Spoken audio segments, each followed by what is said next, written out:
जर तुमची बायको अशी असेल तर पार्ट 2 आता उपाय जाणून घ्या. मागच्या व्हिडिओमध्ये आपण पाहिलं की काही सवयीमुळे नातं कसं तुटायला लागतं आणि पुरुषाच्या आयुष्यावर त्याचा किती वाईट परिणाम होतो. त्या व्हिडिओवर खूप लोकांनी एकच प्रश्न विचारला, आता यावर उपाय काय? म्हणून आजचा हा व्हिडिओ खास तुमच्यासाठी आहे. आज मी तुम्हाला त्या प्रत्येक समस्येवर सोपे आणि प्रभावी उपाय सांगणार आहे, जे तुमचं नातं वाचवू शकतात. नात्यात समस्या येणं ही खूप सामान्य गोष्ट आहे, पण त्या समस्येमुळे माणूस आतून तुटायला लागतो तेव्हा ती गोष्ट खूप गंभीर बनते. अनेक पुरुष बाहेरून हसत असतात, पण आतून खूप त्रास सहन करत असतात. घरात जर शांतता नसेल, समजूतदारपणा नसेल, तर आयुष्य ओझं वाटू लागतं. काही वेळा मन इतकं भरून येतं की चुकीचे विचारही डोक्यात येतात. पण लक्षात ठेवा, कोणतीही समस्या आयुष्यापेक्षा मोठी नसते. योग्य मार्ग निवडला तर प्रत्येक अडचणीवर उपाय नक्की मिळतो. आज आपण अशाच काही प्रभावी उपायांबद्दल जाणून घेणार आहोत, जे तुमचं नातं वाचवू शकतात आणि तुमचं आयुष्य पुन्हा आनंदी करू शकतात. म्हणून हा व्हिडिओ शेवटपर्यंत नक्की पहा. 1. शांतपणे आणि योग्य पद्धतीने संवाद साधा. घरात सतत भांडण होत असेल तर त्यामागे सर्वात मोठं कारण म्हणजे संवादाचा अभाव असतो. अनेक वेळा आपण रागात बोलतो आणि शब्द असे निघून जातात की ते समोरच्याच्या मनाला खोलवर दुखावतात. म्हणून सर्वात आधी स्वतःला शांत ठेवा आणि योग्य वेळ निवडा. आपल्या भावना स्पष्टपणे पण शांतपणे व्यक्त करा. तू चुकीची आहेस असं न बोलता मला असं वाटतं असं सांगितल्याने समोरच्याला दोष न देता आपली भावना पोचते. संवाद हा केवळ बोलणं नसतो, तर समजून घेणंही असतं. समोरच्याचं ऐकणं तितकंच महत्त्वाचं आहे.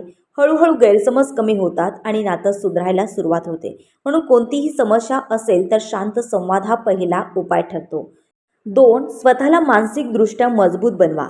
जर प्रत्येक गोष्ट मनाला लावून घेतली तर माणूस आतून खूप कमजोर होतो. त्यामुळे स्वतःला मानसिकदृष्ट्या मजबूत बनवणं खूप गरजेचं आहे. तुमचं आयुष्य केवळ एका नात्यावर अवलंबून नाही, हे लक्षात ठेवा. तुमची ओळख, तुमचं काम, तुमची स्वप्न ही सुद्धा तितकीच महत्त्वाची आहेत. स्वतःवर विश्वास ठेवणं खूप मोठी ताकद असते. जेव्हा तुम्ही स्वतःला मजबूत करता तेव्हा परिस्थिती तुम्हाला कमी त्रास देते. हळूहळू तुम्हाला गोष्टी समजून घेण्याची आणि योग्य निर्णय घेण्याची ताकद मिळते. स्वतःला कमी समजणं बंद करा, कारण जेव्हा तुम्ही स्वतःची किंमत ओळखता तेव्हा जगही तुमची किंमत ओळखायला लागतं. 3. थोडा वेळ आणि स्पेस देणं शिका. प्रत्येक वेळी प्रत्येक गोष्टीवर लगेच प्रतिक्रिया देणं गरजेचं नसतं. काही वेळा थोडा वेळ घेणं आणि एकमेकांना स्पेस देणं खूप फायदेशीर ठरतं. सतत एकत्र राहिल्यामुळेही तणाव वाढू शकतो. त्यामुळे थोडं अंतर ठेवलं तर दोघांनाही शांतपणे विचार करण्याची संधी मिळते. त्या वेळेत राग कमी होतो आणि मन स्थिर होतं. त्यानंतर जेव्हा पुन्हा संवाद होतो तेव्हा तो अधिक समजूतदारपणे होतो. अनेक मोठे वाद फक्त थोड्या शांततेने टाळता येतात. स्पेस देणं म्हणजे नातं तुटणं नाही, तर ते अधिक मजबूत करण्याचा मार्ग आहे. त्यामुळे योग्य वेळी थांबणं आणि वेळ देणं खूप महत्त्वाचं आहे. 4. विश्वासू व्यक्तीशी मन मोकळं करा. मनातलं सगळं दडवून ठेवणं ही सर्वात मोठी चूक असते, कारण त्यामुळे तणाव वाढत जातो आणि एक वेळ अशी येते की माणूस तुटायला लागतो. म्हणून तुमच्या जवळच्या व्यक्तीशी बोला. तो मित्र असू शकतो, कुटुंबातील कोणी असू शकतो किंवा कोणीतरी ज्याच्यावर तुम्हाला विश्वास आहे.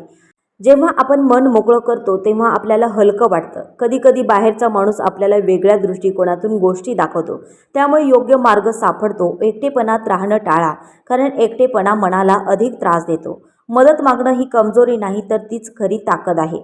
5. गरज वाटल्यास समुपदेशन काउन्सिलिंग घ्या.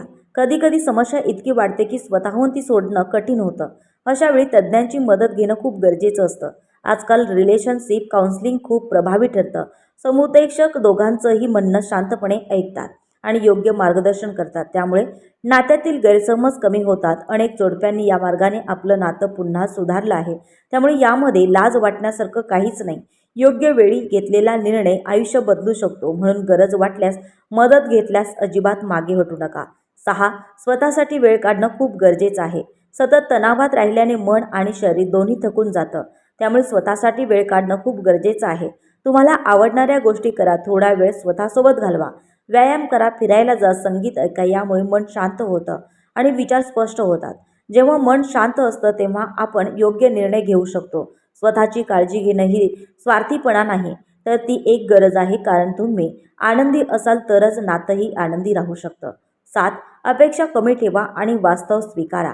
अनेक वेळा आपण आपल्या जोडीदाराकडून खूप अपेक्षा ठेवतो, पण त्या पूर्ण न झाल्यास निराशा वाढते. म्हणून अपेक्षा थोड्या कमी ठेवा आणि वास्तव स्वीकारा.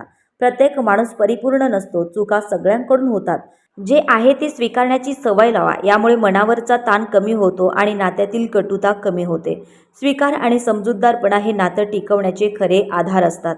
8. आत्महत्येचा विचार कधीही करू नका. कोणतीही समस्या इतकी मोठी नसते की त्यासाठी आयुष्य संपवावं. आत्महत्या हा कधीच उपाय नसतो. त्या क्षणी तो एक सोपा मार्ग वाटतो, पण त्याचे परिणाम खूप भयंकर असतात. तुमच्या कुटुंबावर, तुमच्यावर प्रेम करणाऱ्या लोकांवर त्याचा खूप मोठा परिणाम होतो. आज परिस्थिती कठीण आहे, पण उद्या बदलू शकतो. प्रत्येक अंधारानंतर प्रकाश येतोच. त्यामुळे अशा विचारांपासून दूर राहा. तुमचं आयुष्य खूप मौल्यवान आहे. नातं टिकवणं सोपं नसतं, पण ते अशक्यही नाही. प्रेम, संयम आणि समजूतदारपणा असेल तर प्रत्येक अडचण पार करता येते. स्वतःला कधीही एकटं समजू नका. प्रत्येक समस्येला उपाय असतो. आयुष्य खूप सुंदर आहे, फक्त योग्य दृष्टिकोन ठेवण्याची गरज आहे. हार मानू नका, स्वतःवर विश्वास ठेवा, कारण तुमचं आयुष्य खूप मौल्यवान आहे. मंडळी, आजचा हा व्हिडिओ तुम्हाला आवडल्यास व्हिडिओला लाईक करा आणि तुमच्या प्रतिक्रिया कमेंट्समध्ये नक्की द्या. अशाच नवीन मोटिवेशन व्हिडिओसाठी आपल्या चॅनलला सबस्क्राईब, फॉलो करायला विसरू नका. धन्यवाद.